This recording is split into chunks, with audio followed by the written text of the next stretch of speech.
Asia's demographic shifts are poised to redefine the world order, with the region's most populous nations, India, China, and Indonesia, at the epicenter. These three countries are leading global GDP growth projections. And what's more, Asia Pacific is home to more than 2 billion people under the age of 30. The world looks at these young people as the region's engine of growth and a generation who can realize the economic potential of the Asian century. But while the numbers are promising, they don't quite tell the whole story. My name is Sruthi Gottipati, and I'm a journalist and media professional with experience reporting on 5 continents. I'm on a journey across India, China, and Indonesia to investigate the challenges young people in these nations face and uncover the solutions that can keep them on track. So far, I've seen the troubling reality of youth unemployment faced by young people across Asia. Part of the problem lies in the education system. China, India, and Indonesia are facing a learning crisis. World Bank refer us as functionally illiterate. I estimated that the dropout rate was more than 60% high. What can be done to resolve this alarming issue? AI 一定会对教育教学有很大的助力。 We make sure that they start with the right level of language understanding. I want to find out what are the systemic challenges that stand between going to school and getting a quality education? And how is this stifling the future outlook for youth?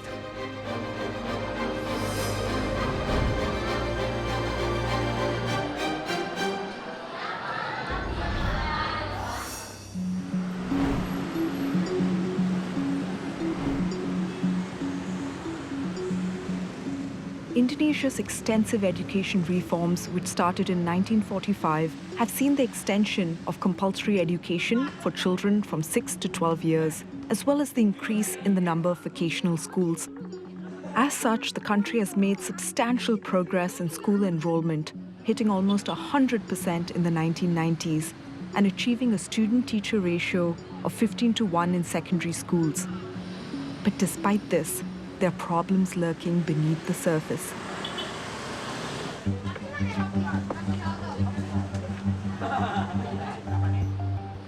Indra Karismiaji has been analyzing education policy in Indonesia for over 20 years.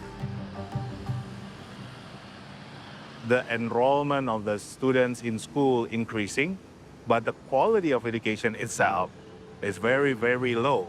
If you look at the PISA score, it basically measures 3 things: reading skills, math skills, and science. We're one of the worst education systems in the world. Wow, okay. In the year 2000, Indonesia ranked 3rd last out of 41 countries and economies in the OECD's PISA rankings. Fast forward 22 years, it placed 69th out of 81 countries and economies. Our reading level, World Bank refer us as functionally illiterate. Our young generation cannot learn anything because they can read, but they don't understand what they're reading. In 2022, the Minister of Education then, Nadiem Makarim, publicly acknowledged that Indonesia was facing a learning crisis. But how does that happen? The sad thing is, the government, they just keep doing the same thing. Every new Minister of Education appointed, they just change the curriculum, printing more books. We have 50 million students, 250,000 schools, 17,000 islands, but no plan at all. While the Indonesian government spends at least 20% of its national budget on education as mandated by the constitution, Indra says the focus historically has not been on improving the quality of teaching. One of the recommendations how to improve our PISA score is we need to focus on teachers. But our government did not do that. Right now here in Indonesia, a lot of teachers, actually are not qualified to teach. Back in 2008, I myself actually did a research. 30% of high school English teachers in Jakarta don't know how to speak English at all.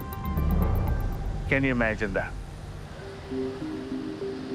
In 2015, over 80% of the 1.6 million teachers in Indonesia who took a competency test failed to reach the passing score.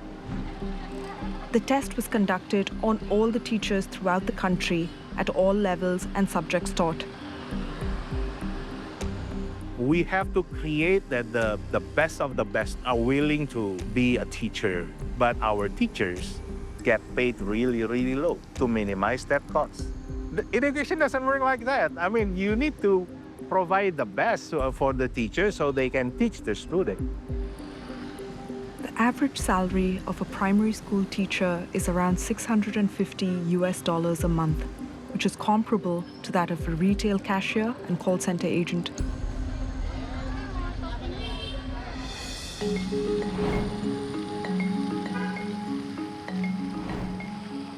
I'm at one of the country's top teacher training academies to see how they're fostering the next generation of teachers. They provide staff for both private and public schools. There are 19 programs for a variety of subjects, from preschool to university levels. Why is the teacher quality so low in Indonesia? I'm not blaming the government, but they open a lot of study program offering teacher training when at the time booming the demand for teacher. In 2015, Indonesia had 374 teacher training institutes, 32 government-run and 324 private academies. A World Bank report that same year revealed that a massive surplus of over 150,000 university-trained teachers were produced despite the requirement of only 50 to 100,000. If they stick to the calculation of the supply and demand, actually we don't need too many teacher training programs. In many countries, the number of teacher training students are very strict. The programs are selected. Yes, in Thailand, Brunei, and other countries, also Singapore, we can see comparably our teacher quality is quite low. So we have to be part of the solution. Let's see our facilities here. So the room where the teacher can monitor the teaching practice of the student. So, but the student couldn't see us. We can monitor, record video and audio, and then give them feedback. This is a practicum session for a secondary school ethno-mathematics class. Bentuknya itu seperti apa ya? Ayo, apa? Coba tunjuk satu temannya untuk maju lalu menjelaskan materi yang sudah disampaikan tadi. Nah, salah satu saja supaya lebih interaktif. The belief in education sector is more flying time. You will be more ready to teach in the real situation. Got to clock those miles. Yes. You know, I teach at a university in France. Wow. I can tell you I had no such preparation before I went up in front of graduates. You have to study again here at Wadi. Yeah, clearly.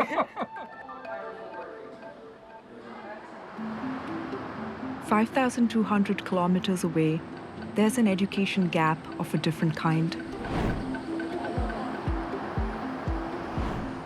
China devoted $906 billion to education in 2023, roughly 34.8% of the total government budget. Currently, the country is in the middle of an ambitious plan called China's Education Modernization 2035 that aims to ensure inclusive and equitable high-quality education for all. But while the country has made remarkable progress, with almost 100% of those aged 15 and above being able to read and write at a basic level, a researcher has uncovered a hidden disparity in school attendance.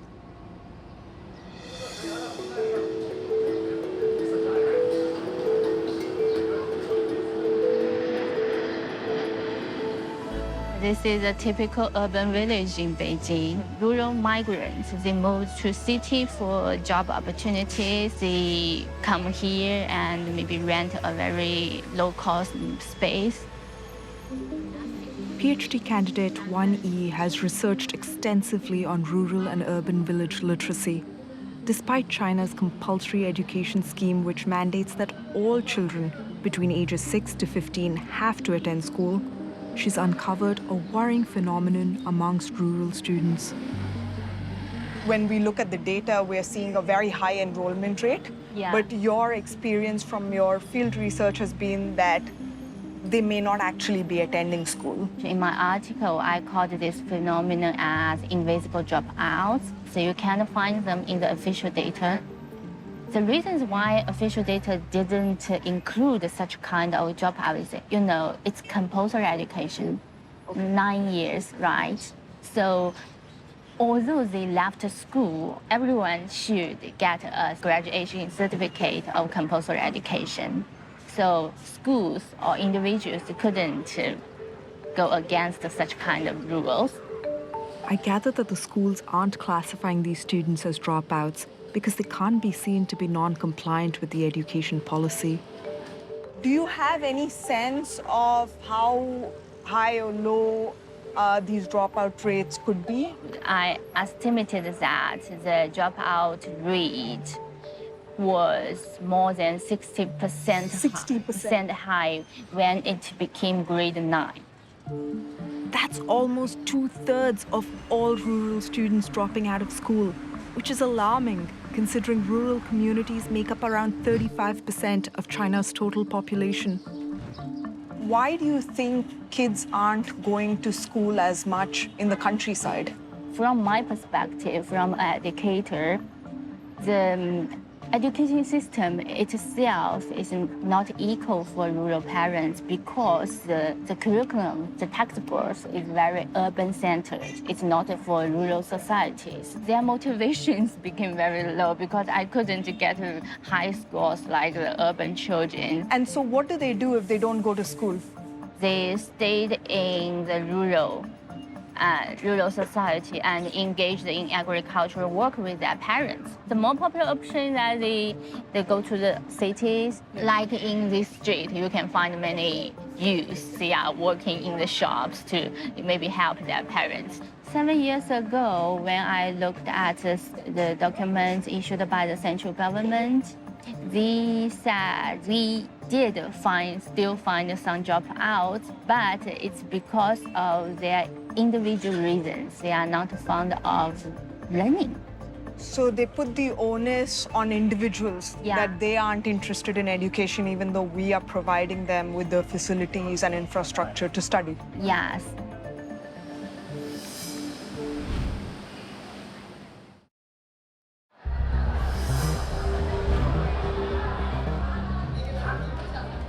A crisis is plaguing school-going youths all across Asia.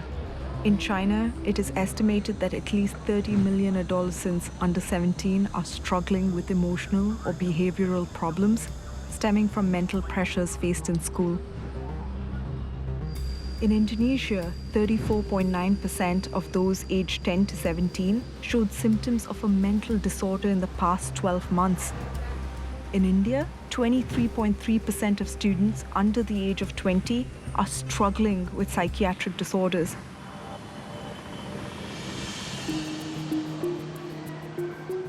Numerous studies that link bullying to mental health have been done. A 2022 study found that Indonesia had the highest school bullying numbers in Southeast Asia. Half of all youth aged 12 to 17 experienced it at least once.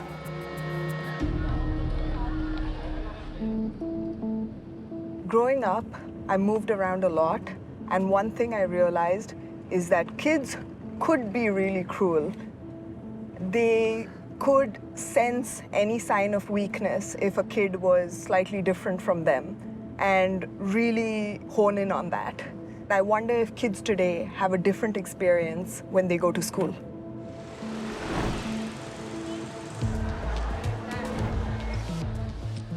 This secondary school sees an average of 2 to 3 cases of bullying every year. Since 2022, they've been trying to resolve this problem a little differently. Pemanasan seperti biasa. Depan belakang, depan belakang, depan belakang sekarang. Yuk, zigzag modelnya.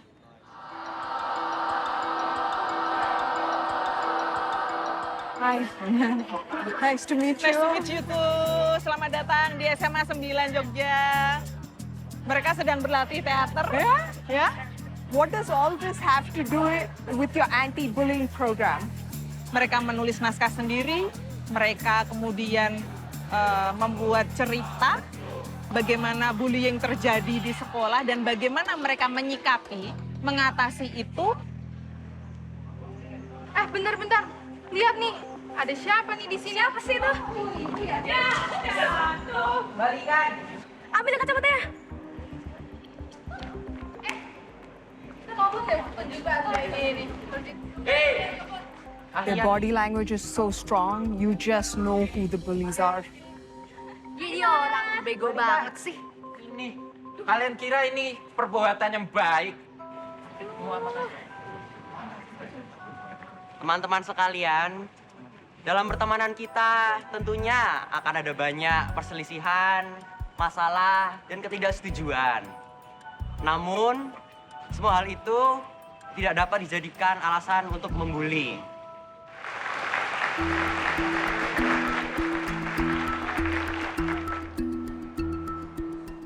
I understand that you are all part of this anti-bullying program.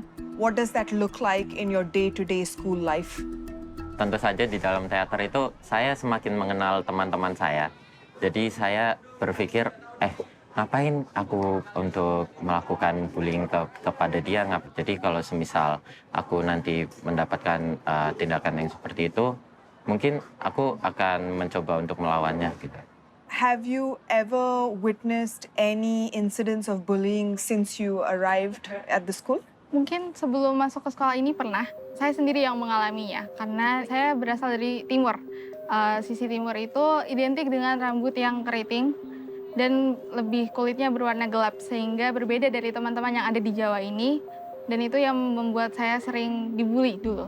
Misal ketika saya dibully, guru pasti menyampaikan bahwa kita harus melawan, karena itu adalah tindakan yang salah. Kita harus berani bilang ke orang lain kalau kita dibully dan pasti mencari bantuan.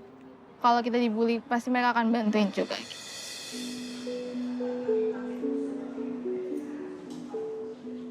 I've long seen mental health be a taboo subject in Asian society, cloaked in embarrassment and denial. I'm now heartened to see young people be more forthcoming about this subject. They're supported by resources that older generations just didn't have. Going back to the country I grew up in, India has one of the largest school-going populations in the world, with more than 260 million students at elementary and secondary levels. The country has come a long way over the past few decades, with nearly 100% enrollment rates at the primary education level. The overall literacy rate amongst those aged 15 and above has also risen, from 41% in 1981 to 77% as of 2023. In 2024, the Indian government announced plans to spend over $14 billion on education. But despite overall progress, the variation in learning levels across the country is stark.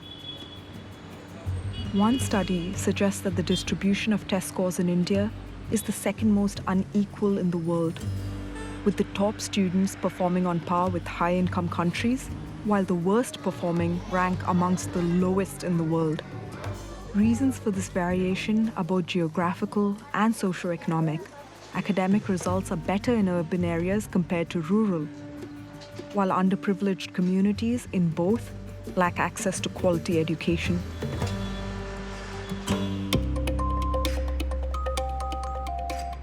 In the early 2000s, modern education technology made its appearance with the promise to level the playing field.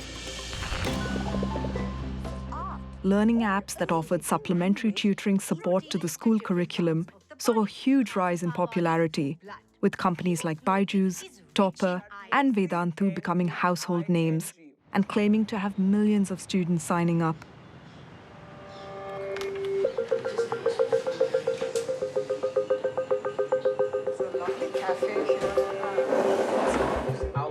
Journalist Pradeep K. Saha has spent years researching India's edtech boom. Why was there a hunger for this kind of online education? What was happening here? What gave education technology a real boost was the introduction of Jio. It's a mobile service provider in India.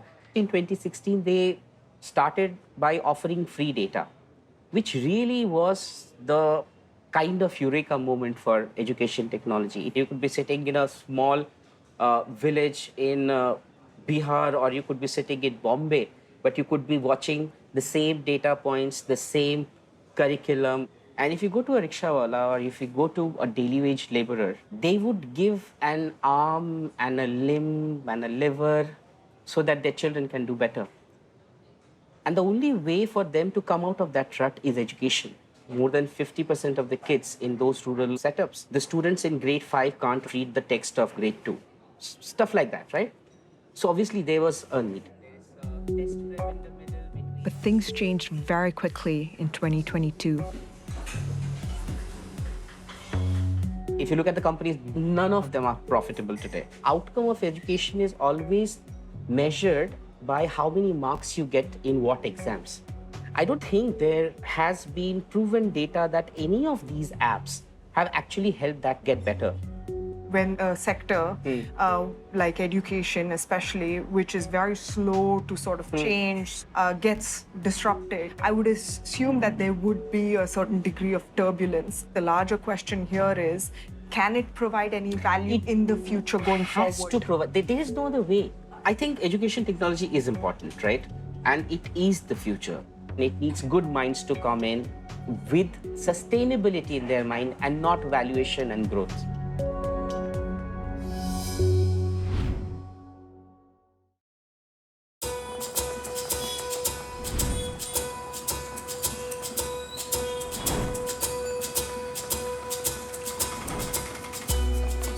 Education technology apps for students in India weren't the silver bullet they promised to be. But when incorporated into physical learning institutes and in the right hands, can they improve overall learning outcomes?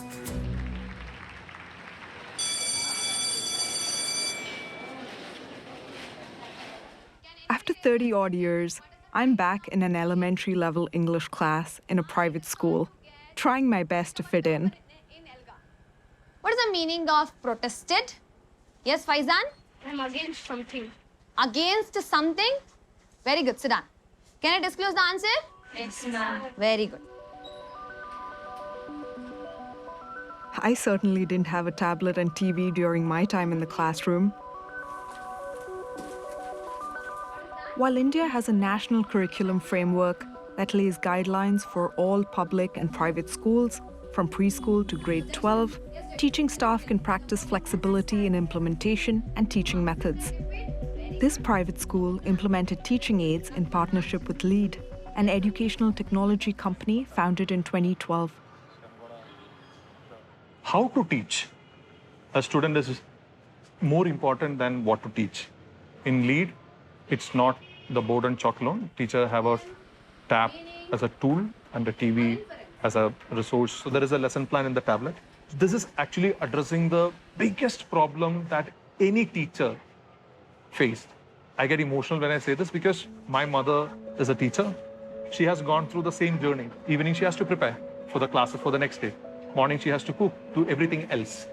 So here, when the teacher go to the classroom, teacher have the ready lesson plan to teach. I want everybody to take off your Elga homework on a count of 5. So far, Lolak says they have partnered with over 8,000 private and public schools across India, impacting around 3.5 million students. Okay, class? Yes, yes. In yesterday's class, I taught you what is LUPRC strategies. Can anybody stand up and tell me what is LUPRC method? Yes, Vinuta? N means look at the clue. Very U good. means understand the word. P means predict the meaning. R means read the sentence. Okay. And C means check the meaning. Check the meaning. Is she correct? Yes, ma'am. Okay. One of their methods to improve knowledge retention is to put students on the spot. Shruti, please can you come and conduct this activity? Sure. Our queen of gerund is? Shruti. Okay. Do I like walking?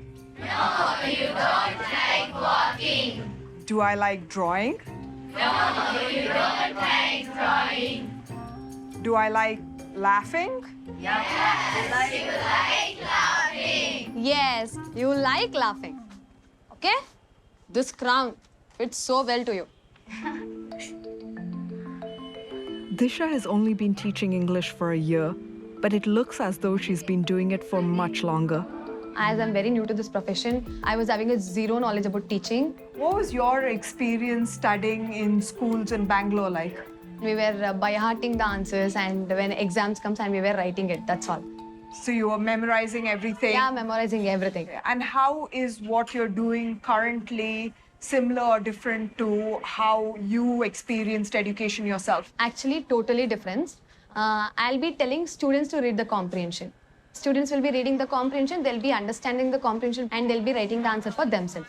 The work is only guiding them, so no mass answers. When I feel that the student has not understood any answer, I'll make them stand up and I'll ask them the question. So individual concentration, it will encourage. From what I understood, the classes here are not sorted by necessarily the age of the student, but by their level of skill in a certain subject. When we actually put the children on level-based, it is easy for the teacher to teach, and it is easy for the child to learn. According to LEAD, the grade 1 to 8 students in this school in early 2023 had a 1.5 to 3-year learning gap, which closed to 1.24 by the year's end. Rather than force-fitting them to grade 4, grade 5, we make sure that they start with the right level of language understanding.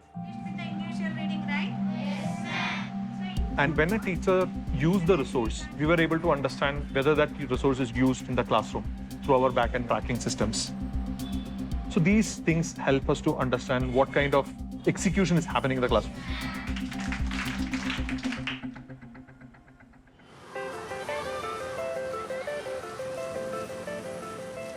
One of the problems I've seen consistently come up in India when it comes to education is implementation.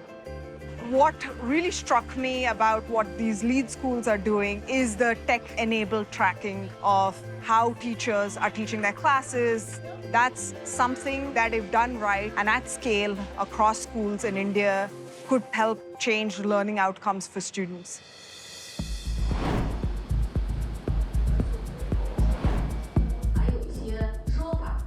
Middle schools in China are also leveraging tech in the classroom. In 2022, Sun Yao, China's Vice Minister of Education, announced the country's push towards utilizing AI in teaching and learning. 利用人工智能的赋能作用，可以帮助教师汇聚优质资源，改进教学效果。 In 2018, it was estimated that 1 in 4 schools in China was already using AI to grade essays.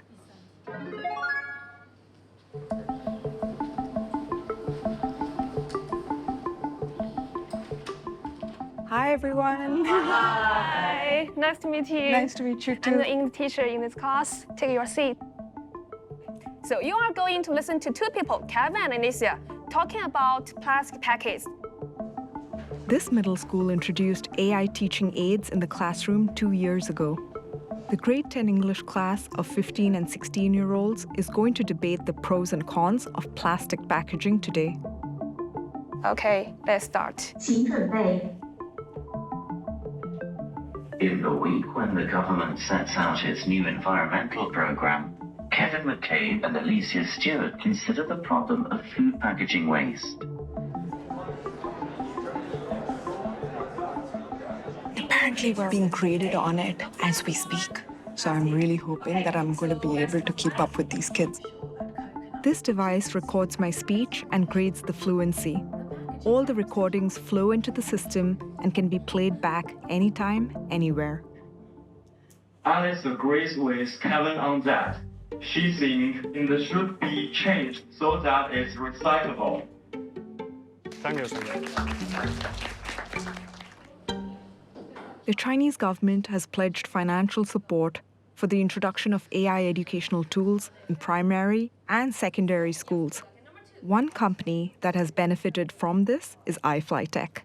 Their AI technology has been deployed in 3,600 schools across 28 provincial-level administrative regions. Okay, so let's invite our new student. Okay, Sruthi. Okay, come here. Which one do you like? Okay, maybe her. Maybe her? Yeah. Using plastic bags is a convenient solution to carrying goods. But on the other hand, we know that it comes with significant environmental concerns. Sure. So maybe we need to ask AI for more suggestions or opinions. There are more eco-friendly alternatives available, such as reusable cloth bags, paper bags, or biodegradable plastics. ChatGPT in the form of a pretty Chinese lady? What a world we live in today. And support policies that promote environmental stewardship. Okay. She made some good points. 和传统教学相比，它能够及时的给予我的一个课堂的一个反馈，我能够在课堂中及时的来看到我们学生的测评，基于同学们的反馈，那么再给予他们的一个改正错误，能立刻改正错误的一个机会。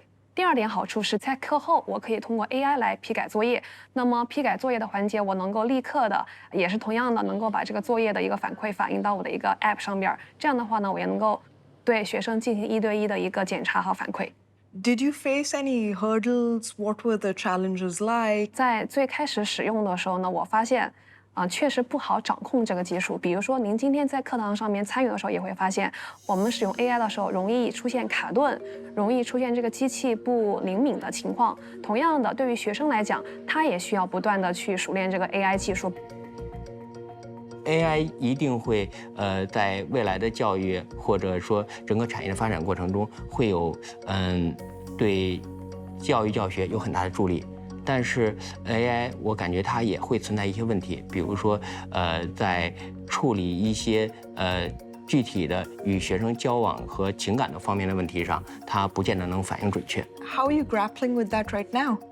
AI 是一个辅助的工具和手段，我可以用它来帮忙，但不会把它直接替换成用虚拟的替换真实的。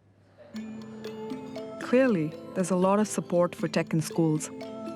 This is part of China's long-term plan to use AI to power all aspects of the economy, which needs an AI-competent workforce.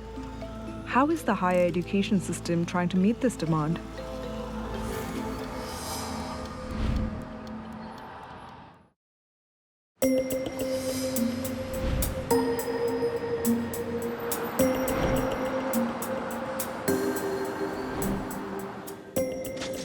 Today, China is the world's largest manufacturing hub, producing 31.6% of the global output.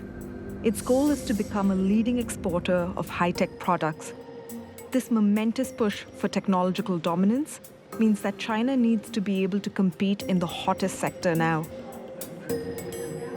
The plan is to build a $138 billion AI industry by 2030. But for every 5 new AI jobs, there are only 2 qualified workers in the market, according to MyMy, China's alternative to LinkedIn. Hi, I'm Sruthi. So nice to meet you. Will China's universities be able to pump out enough AI graduates in time? This is the Beijing University of Post and Telecommunications, one of the first few colleges to offer an AI major back in 2006. There are now at least 500 other universities with this major. So I understand that 500 universities in China are offering AI programs. That's incredible. 其实我们每年招收的学生，相比起我们想学 AI 的学生而言，也许还不一定够，因为中国的人口多嘛。Wang Xiaojie is the head of the Center for Intelligence, Science and Technology AI program, and Cheng Guang, an associate professor in the department. 当时我们第一年招生的时候，我们只有30个人，然后我们现在每年我们的人工智能的专业180人。我们培养这个 AI 的同学，他未来要服务社会。比如说我进入社会，那我需要什么样的能力？我觉得这个北欧的一个优势吧，也是说有充分的这个积累，然后它能够逐渐的随着这个时代的进展、技术的进步吧，逐渐的把相关的这个课程也是水到渠成的给它就提炼出来了。I am Sruthi. Do your parents understand what you're studying? No. 每次我回家的时候，我爸爸都会问我，你们 AI 到底是学什么呀？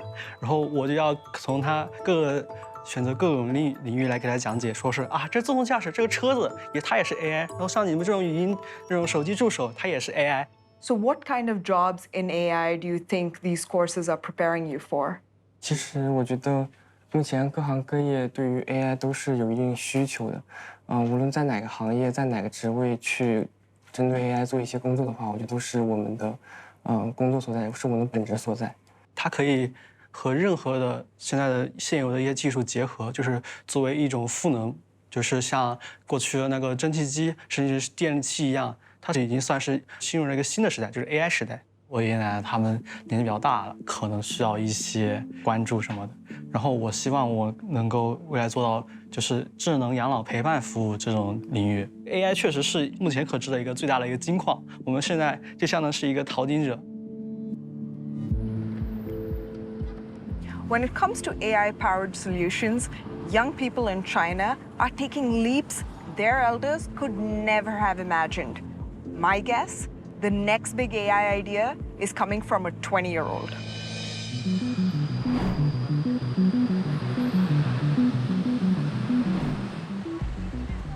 I learned earlier that Indonesia's learning crisis isn't a new phenomenon. Since 1945, the country has cycled through 11 national curriculum reforms. Its latest iteration was piloted in 2013 across several regions, before being progressively implemented as Merdeka Belajar nationwide since 2019. Unfortunately, these reforms were not enough. Ever since participating in global PISA score rankings in the year 2000, the country has languished close to the bottom. In 2022, the World Bank forecast a further 16-point decline in Indonesia's PISA reading scores. But a new component of Merdeka Belajar was also launched in 2022. Could this be the reform that tips the scales? This is called the platform Merdeka Mengajar. It was used as a platform to help teachers to get access to the new curriculum. Claudia leads a team of independent consultants working with the Ministry of Education.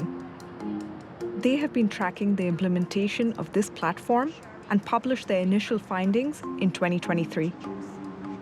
Just within a few months, it evolved to be a super app for the teachers. After 1.5 years, Merdeka Mengajar already reached 80% of the grade 1 to 12 teachers in Indonesia. What are the results of this program been so far? We actually surveyed over 100,000 teachers who has been benefiting from the curriculum.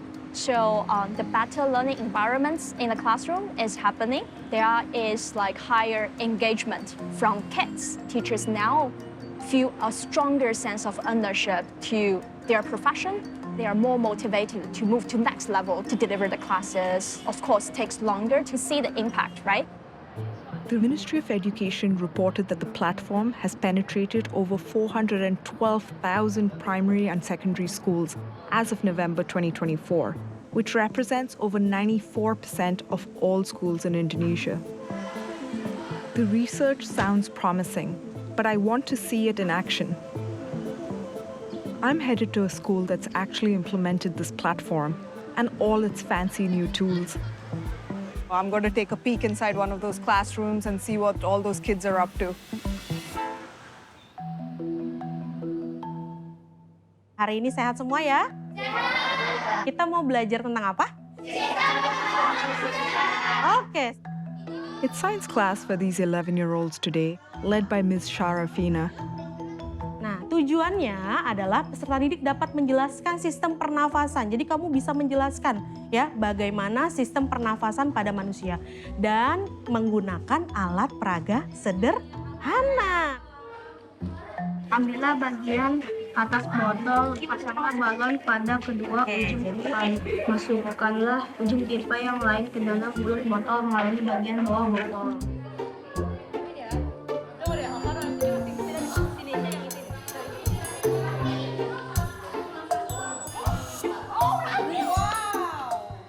Very impressive, a semi-functioning model of a respiratory system. Sudah selesai, Nak? Oke, sekarang kita panggilkan kelompok 3, silakan maju. Coba Alvaro. I think they're going to do a good job. Jadi ini saat bernafas, paru-paru saat bernafas, paru-paru mengembang dan diafragma berkontraksi. Ini saat mengeluarkan nafas kita, paru-paru akan relaksasi dan diafragma akan cebong ke atas. My teammate Alvaro seems like quite the star student. Which are some of your favorite subjects that you like here? Science and math. I want to be a scientist. You want to be a scientist? Yes. Can you show me other projects you've done in this classroom? That. This one? Alvaro Canopsari, yes. I drew the water cycle. The water evaporates and then condensation, condense, and go to precipitation and transpiration. It seems like his hunger for learning is being cultivated in the classroom. Ms. Sharafina used the new teacher platform to create the lesson plan for today.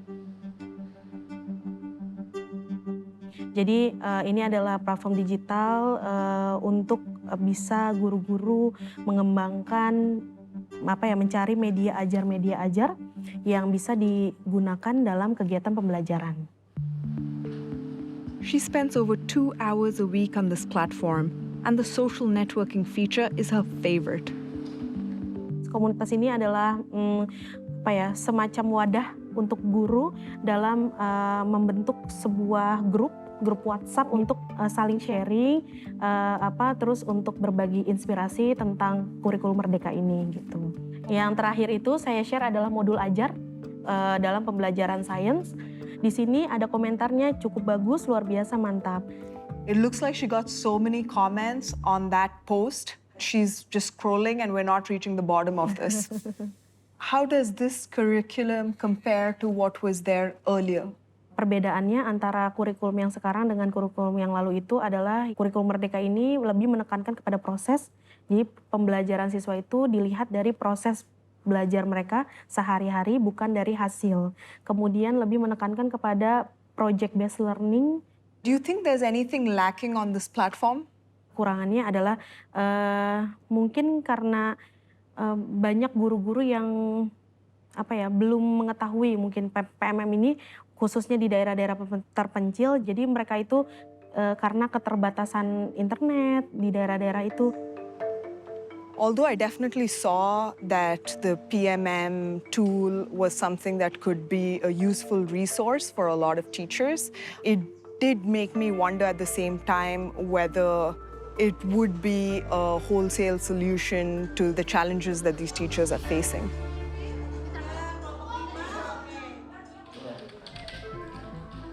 With these structural reforms, Indonesia has a renewed drive towards its education goals, some of which are to become internationally competitive by 2025 and increase the number of Indonesian university programs in the world's top 500.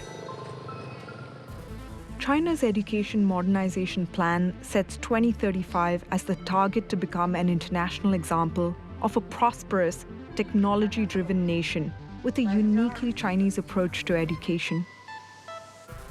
India's ambition in the near future is to increase enrollment in higher education to 50% by 2035 and achieve a 100% literacy rate.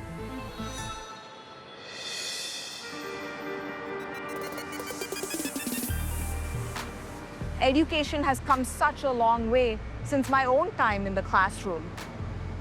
Could I have imagined when I was a kid sitting in front of a blackboard and chalk that one day students will be interacting with AI avatars? Not really. Are the top-down education goals set by India, China, and Indonesia too ambitious? Tangible results from policy reform might only become evident after a much longer maturing period. Technology seems to offer cautiously optimistic enhancements to the quality of teaching and learning. But the human touch still remains essential in education and improving learning outcomes. Even with all that progress, the world is changing so fast. Can education really keep up? There's no doubt that challenges still lie ahead. But what heartens me is all those ambitious students and teachers that I've met through this journey.